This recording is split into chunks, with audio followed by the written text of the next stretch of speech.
God bless you. Today we're continuing in the first book of Samuel in the Old Testament.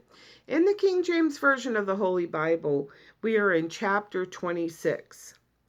And the Zephites came unto Saul to Gibeah, and saying, Doth not David hide himself in the hill of Hachilah, which is before Jessamon? Then Saul arose and went down to the wilderness of Zeph, having 3,000 chosen men of Israel with him, to seek David in the wilderness of Zeph. And Saul pitched in the hill of Hachilah, which is before Jessamon, by the way. But David abode in the wilderness, and he saw that Saul came after him into the wilderness. David therefore sent out spies, and understood that Saul was come in very deed. He had indeed come. And David arose and came to the place where Saul had pitched. And David beheld the place where Saul lay, and Abner the son of Ner, the captain of his host. And Saul lay in the trench, and the people pitched round about him. Then answered David and said to Ahimelech the Hittite, and to Abishai the son of Zeruiah, brother to Joab, saying, Who will go down with me to Saul to the camp? And Abishai said, I will go down with thee. So David and Abishai came to the people by night, and behold, Saul lay sleeping within the trench, and his spear stuck in the ground at his bolster or his head. But Abner and the people lay round about him. Then said Abishai to David, God hath delivered thine enemy into thine hand this day. Now therefore let me smite him, I pray thee, with the spear even to the earth at once, and I will not strike or smite him the second time. And David said to Abishai, Destroy him not, for who can stretch forth his hand against the Lord's anointed, and to be guiltless? And David said furthermore, As the Lord liveth, the Lord shall smite him, or his day shall come to die, or he shall descend into battle and perish. The Lord forbid that I should stretch forth mine hand against the Lord's anointed. But I pray thee, take thou now the spear that is at his head, and cruse of water, and let us go. So David took the spear and the cruse of water from Saul's bolster, and they got them away, and no man saw it, nor knew it, neither awaked, for they were all asleep, because a deep sleep from the Lord was fallen upon them.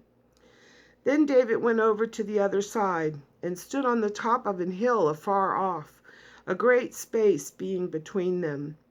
And David cried to the people and to Abner the son of Ner, saying, Answerest thou not, Abner? Then Abner answered and said, Who art thou that criest to the king? And David said to Abner, Art not thou a valiant man? And who is like thee in Israel? Wherefore then hast thou not kept thy Lord the king? For there came one of the people in to destroy the king thy lord. This thing is not good that thou hast done. As the Lord liveth, ye are worthy to die, because ye have not kept your master, the Lord's anointed. And now see where the king's spear is, and the cruse of water that was at his bolster. And Saul knew David's voice, and said, Is this thy voice, my son David? And David said, It is my voice, my lord, O king.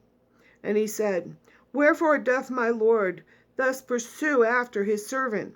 For what have I done, or what evil is in mine hand? Now therefore I pray thee, let my lord the king hear the words of his servant. If the Lord hath stirred thee up against me, let him accept an offering. But if they be the children of men, cursed be they before the Lord.